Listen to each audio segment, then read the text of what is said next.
ഇടയ്ക്കിടയ്ക്ക് അവന്തി എന്തെങ്കിലുമൊക്കെ അങ്ങ് പറഞ്ഞു കൊടുക്കും. ഇവളത് അപ്പാടെ എടുത്തങ്ങ് വിഴുങ്ങും.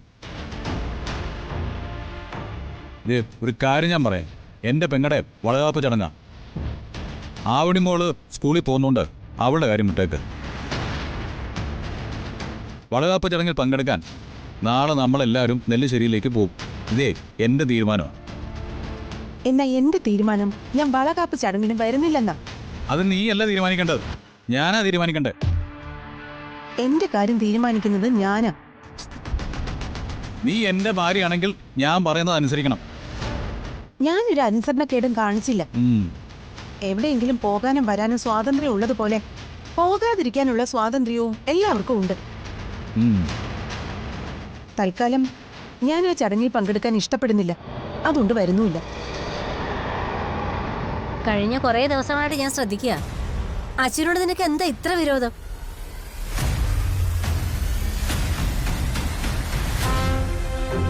അവളുടെ വളകാപ്പ് ചടങ്ങ് കാണാൻ ഏറ്റവും കൂടുതൽ ആഗ്രഹിച്ചത് നീയല്ലേ? ഇപ്പൊ നീ ഇങ്ങനെ പിന്നോട്ട് മാറാൻ എന്താ പറ്റിയേ?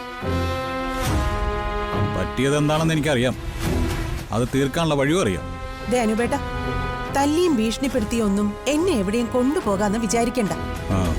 അനുപേട്ടന്റെ ഭാര്യയാണെന്ന് കരുതി പറയുന്നത് എന്തോ അനുസരിക്കുമെന്ന് വിചാരിക്കരുത്. നീ അത്രയ്ക്കായോ? എങ്കിലേ നീ വരണ്ട. ഈ മനസ്സും വെച്ചോണ്ട് നീ ആ ചടങ്ങിൽ പങ്കെടുക്കാതിരിക്കുന്ന തന്നെ നല്ലത്. നീ വന്നില്ലെങ്കിലും വളകാപ്പ് ചടങ്ങ് നല്ല ഗംഭീരമായിട്ട് നടക്കും. ഞങ്ങളെല്ലാം അതിൽ പങ്കെടുക്കുകയും ചെയ്യും. ഓ, നടന്നോട്ടെ, അതിനിപ്പോ ഞാൻ എന്ത് വേണം? ഞാൻ വളകാപ്പിന് വന്നില്ലെങ്കിലും അത് ഭംഗിയായിട്ട് നടക്കുമെന്ന് എനിക്കറിയാം.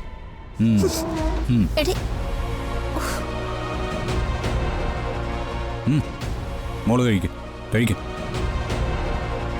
എന്തുവാടാ ഇത്?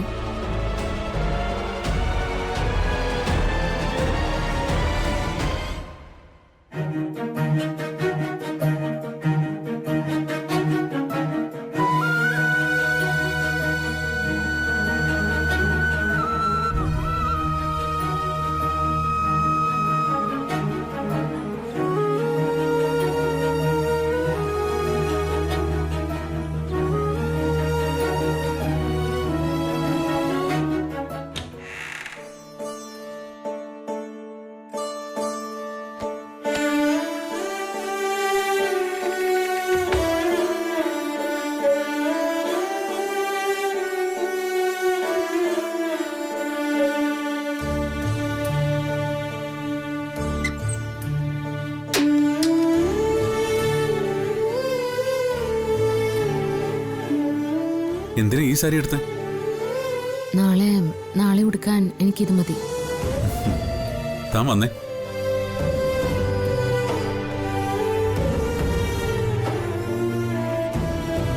ഈ സാരിക്ക് കുഴപ്പമൊന്നുമില്ല, പക്ഷേ വളകാപ്പ് ചടങ്ങിന് നാളെ എന്റെ ഭാര്യ ഉടുക്കേണ്ട സാരി ഇതല്ല.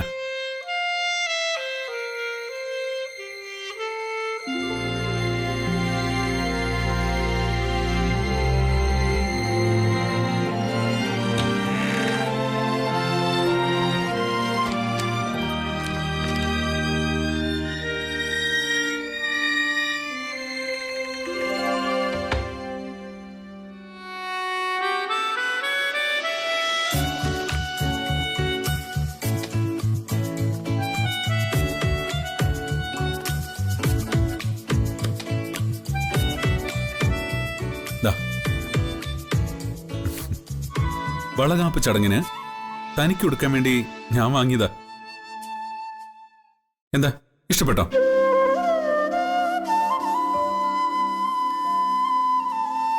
ഈ ലോകത്ത് മറ്റെന്തിനേക്കാളും വലുത് തന്റെ സന്തോഷം. നമ്മുടെ ലൈഫിലെ ഏറ്റവും വില പിടിച്ച മുഹൂർത്തം നാളത്തേത്. ഈ ചടങ്ങില് ഒരു സാധാരണ സാരി ഉടുത്തല്ല താൻ പങ്കെടുക്കേണ്ടത്. എല്ലാവരുടെ മുന്നില് ഈ സാരി ഉടുത്ത് താൻ മിന്നിത്തിളങ്ങണം.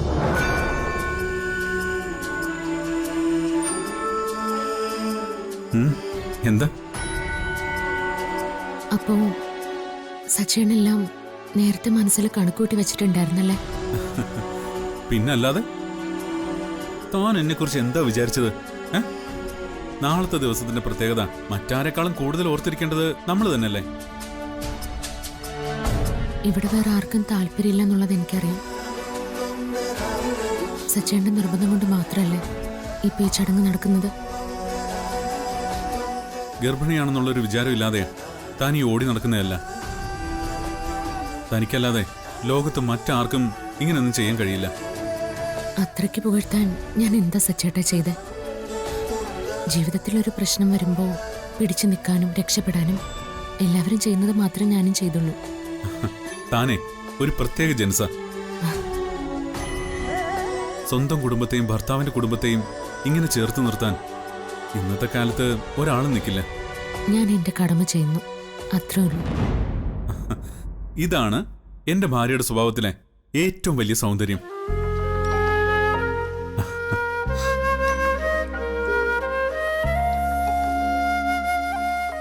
ജീവൻ തന്നെ പണയപ്പെടുത്തി എന്തൊക്കെ ചെയ്താലും താനതൊക്കെ കടമകളാക്കി മാറ്റിക്കളയും. ഇവിടെ ഇരിക്കേ.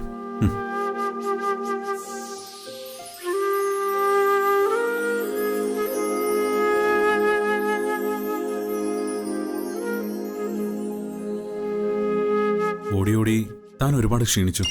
അത് സച്ചേട്ടൻ എന്നോടുള്ള സ്നേഹക്കൂടുതൽ കൊണ്ട് തോന്നുന്നതാ. സന്തോഷവും സ്നേഹവും മാത്രം അനുഭവിക്കേണ്ട ഈ സമയത്ത് കഷ്ടപ്പാടും ടെൻഷനും മാത്രം താൻ അനുഭവിച്ചതല്ല. ആ, കഴിഞ്ഞതൊക്കെ കഴിഞ്ഞു. ഞാൻ കുറച്ചു ദിവസത്തേക്ക് ഓഫീസിൽ പോവാതെ തന്റെ കാര്യങ്ങൾ മാത്രം നോക്കി ഇവിടെ ഇരിക്കാൻ പോവാ. അയ്യടാ, എന്നിട്ട് വേണം എല്ലാവരും എന്നെ ഇനിയും കുറ്റം പറയാനായിട്ട്. അവള് ഭർത്താവിനെ പിടിച്ച് മുറിയിൽ പൂട്ടി വെച്ചിരിക്കുവന്ന്. വെറുതെ അങ്ങനെയുള്ള പേരും കൂടി എനിക്ക് സമ്പാദിച്ചു തരില്ല സച്ചേട്ടാ. തനിക്ക് വേണ്ടി മാത്രമായി കുറച്ച് ദിവസങ്ങൾ എന്റെ കുഞ്ഞിനെ ഉദരത്തിൽ ചുമക്കുന്ന തനിക്ക് വേണ്ടി ഞാൻ അത്രയെങ്കിലും ചെയ്യണ്ടേ? ഒരു ഭർത്താവ് ഭാര്യ പ്രണയിക്കുന്ന ഏറ്റവും സുന്ദരമായ സമയം പ്രഗ്നൻസി ആണോ? ആ, പിന്നല്ലാതെ. നാളത്തെ ചടങ്ങൊന്നും കഴിയട്ടെ. പ്രഗ്നൻസി പീരീഡിൽ ഒരു ഭർത്താവ് ഭാര്യ നോക്കേണ്ടത് എങ്ങനെയാണെന്ന് ഞാൻ കാണിച്ചു തരാം. എന്റെ ഈശ്വരാ, അപ്പൊ നാളെ മുതൽ ഞാൻ എന്തൊക്കെ കാണേണ്ടി വരും? അതെ, പലതും കാണേണ്ടി വരും. വാ.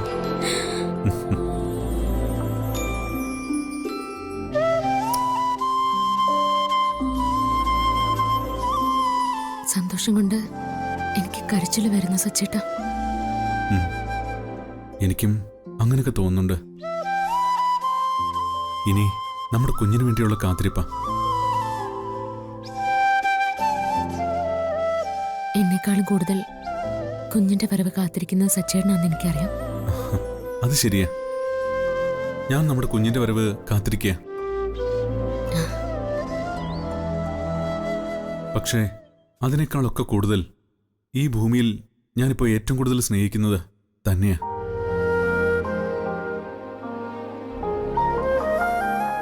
നമ്മൾ രണ്ടുപേരുടെയും ജീവന തൻ്റെ ഉള്ളിലുള്ളത്. ഇനി അങ്ങോട്ടുള്ള നമ്മുടെ എല്ലാ പ്രതീക്ഷയും ഈ കുഞ്ഞാ.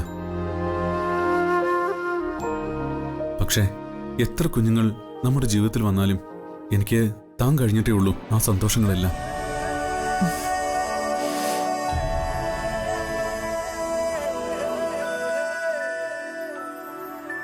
ഇതിനേക്കാളും കൂടുതൽ ഒരു പെണ്ണിന്റെ ജീവിതത്തിൽ വേറെ എന്താ വേണ്ടത്? ഞാൻ എത്ര ഭാഗ്യവതിയാ. ഭാഗ്യം ശരിക്ക് എനിക്കാ കിട്ടിയത്. താനല്ലാതെ മറ്റൊരാളെ ലൈഫ് പാർട്ണറായി എനിക്ക് ചിന്തിക്കാൻ പോലും പറ്റില്ല.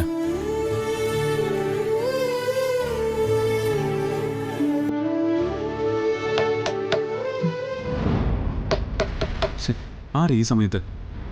സച്ചേട്ടൻ ഇരിക്കുക, ഞാൻ നോക്കിയിട്ട് വരാം.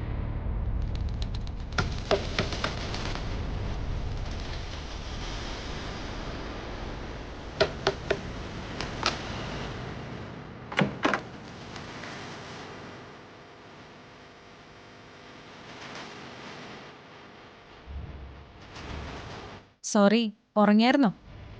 ഇല്ല. സച്ചി എവിടെ? ആ, ഞാനിവിടെ ഉണ്ട്. എന്താ കാര്യം? ആ,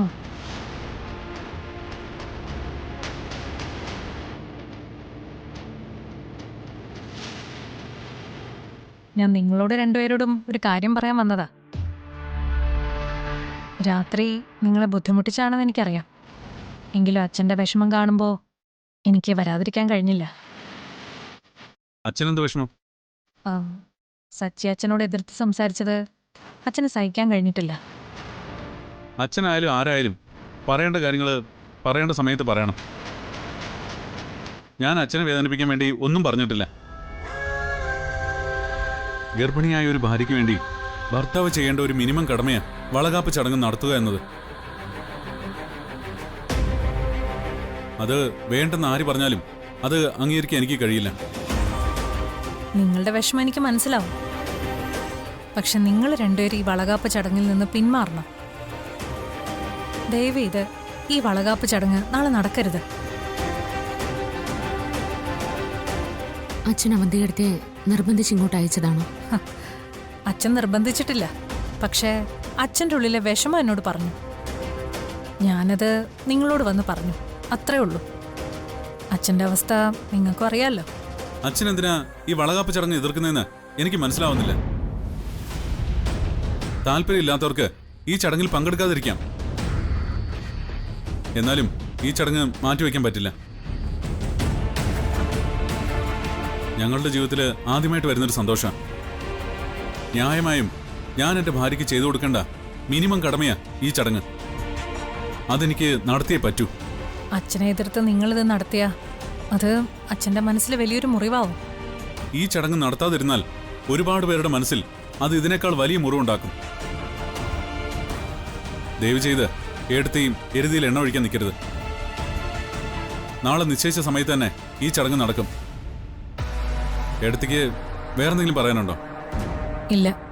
എന്നാ പിന്നെ ഇവക്ക് നല്ല ക്ഷീണമുണ്ട്. എടുത്തി പോവല്ലേ? അച്ഛനോട് ഞാൻ എന്ത് പറയണം? ഞാൻ പറഞ്ഞ കാര്യങ്ങൾ അതുപോലെ തന്നെ ചെന്ന് പറഞ്ഞാൽ മതി. അപ്പൊ ശരി, ഗുഡ് നൈറ്റ്.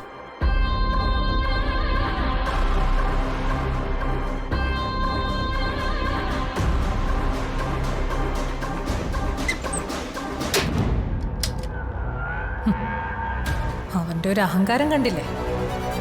കാണിച്ചു കൊടുക്കാൻ ഞാൻ.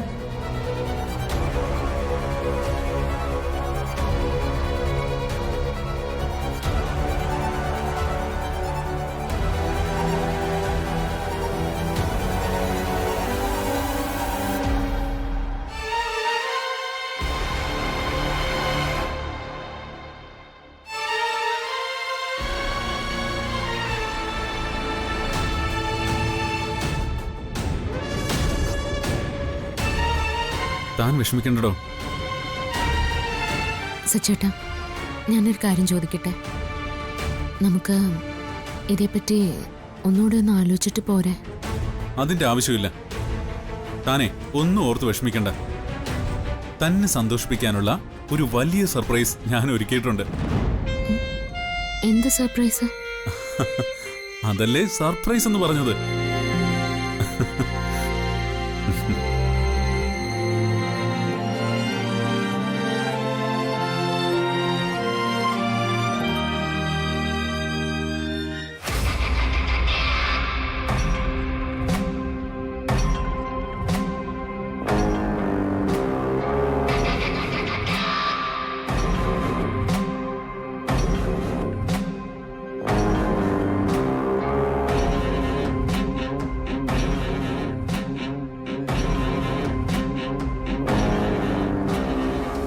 ഇത്രയൊക്കെ സംസാരിച്ചിട്ടും അവന് കാര്യം മനസ്സിലായില്ലെങ്കിൽ ഇനി അത് മാറ്റിക്കൊടുത്തിട്ടേ അവന്തികയ്ക്ക് മറ്റെന്തോ ഉള്ളൂ.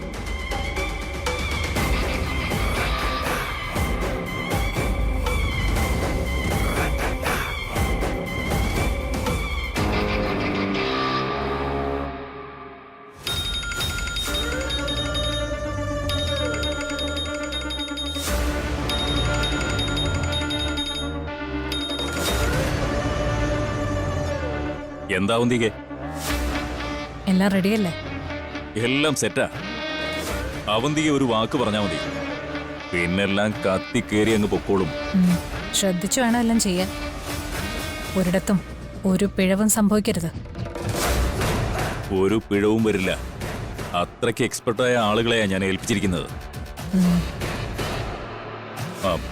ഞാൻ അവർക്കൊരു മെസ്സേജ് കൊടുക്കട്ടെ? ഒരു മിനിറ്റ്, ഞാൻ ഒരു അവസാന കൈപ്രയോഗം കൂടെ നടത്തി നോക്കട്ടെ. നടന്നില്ലെങ്കിൽ നമ്മൾ പ്ലാൻ ചെയ്ത പോലെ തന്നെ നാളെ നടക്കും. മൂർത്തി, ഞാൻ വിളിക്കാം. ഓക്കെ.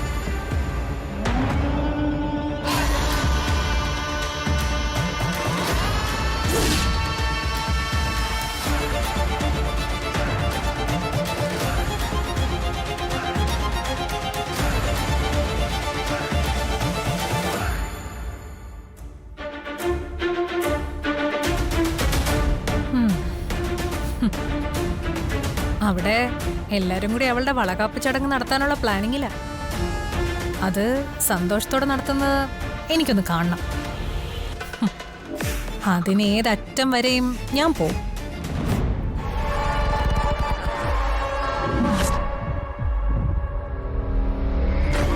അവന്തിക അവർക്കാർക്കും അറിയില്ല.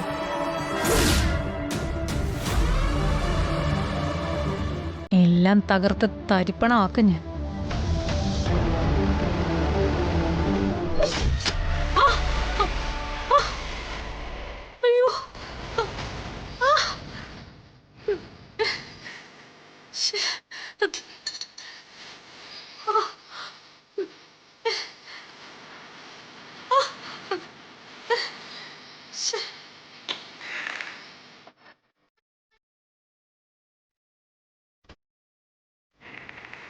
ഈശ്വരാ, എന്റെ കാല്.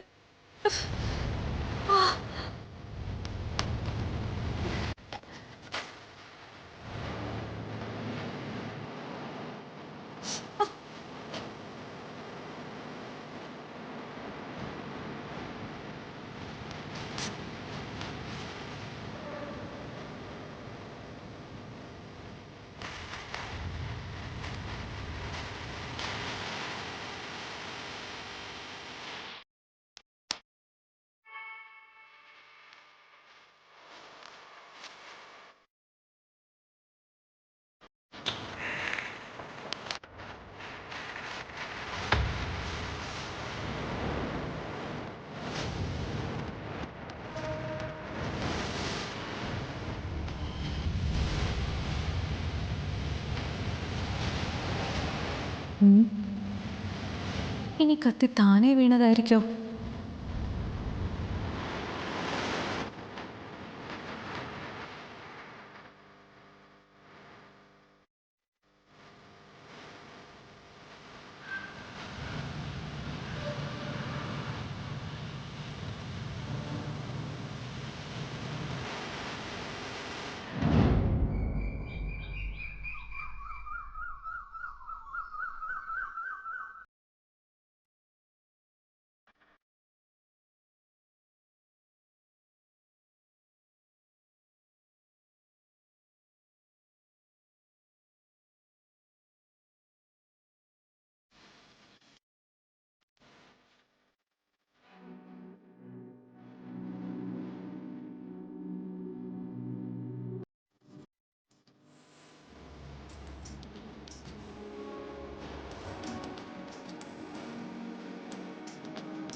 അമ്മേ, റെഡിയായില്ലേ? ആ, ഇറങ്ങിയടാ. പിന്നെ പോകുന്ന വഴിക്ക് അമ്പലത്തിൽ കയറുന്ന കാര്യം മറക്കണ്ട. ഇല്ല, നമുക്ക് പോവാം. ആ, പിന്നെ മീര വരുന്നില്ലെന്ന കാര്യം തീരുമാനിച്ചോ? അതവള് ഇന്നലെ തന്നെ പറഞ്ഞല്ലേ. അവള് വന്നില്ല എന്ന് കരുതി ചടങ്ങിന് ഒരു കുഴപ്പമുണ്ടാകാൻ പോകുന്നില്ല. എടാ, ഞാനൊന്ന് ചെന്ന് അവളെ വിളിച്ചു നോക്കട്ടെ. ഏയ് വേണ്ട, ഇനി അവള് വരണ്ട. വാ, നമുക്ക് പോവാം. അമ്മേ, ഞാനും വരുന്നു കേട്ടോ.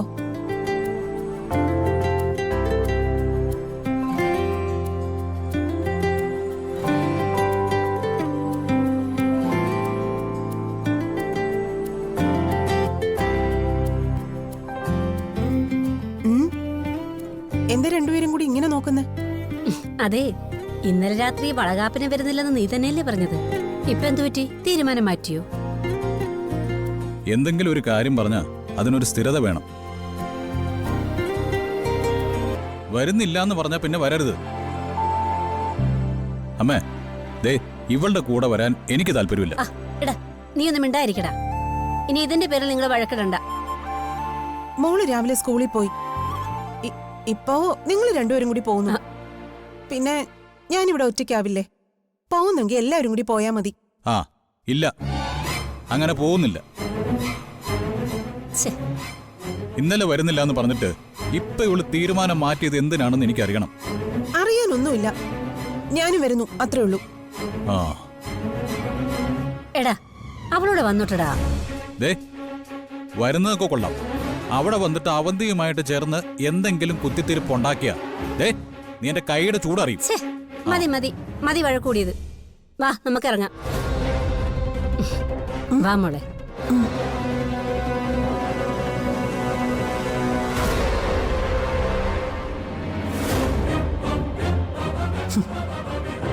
അങ്ങ് ചെല്ലട്ടെ, എന്നെ കൊണ്ട് ചെയ്യാൻ പറ്റുന്നതൊക്കെ ഞാൻ ചെയ്യും.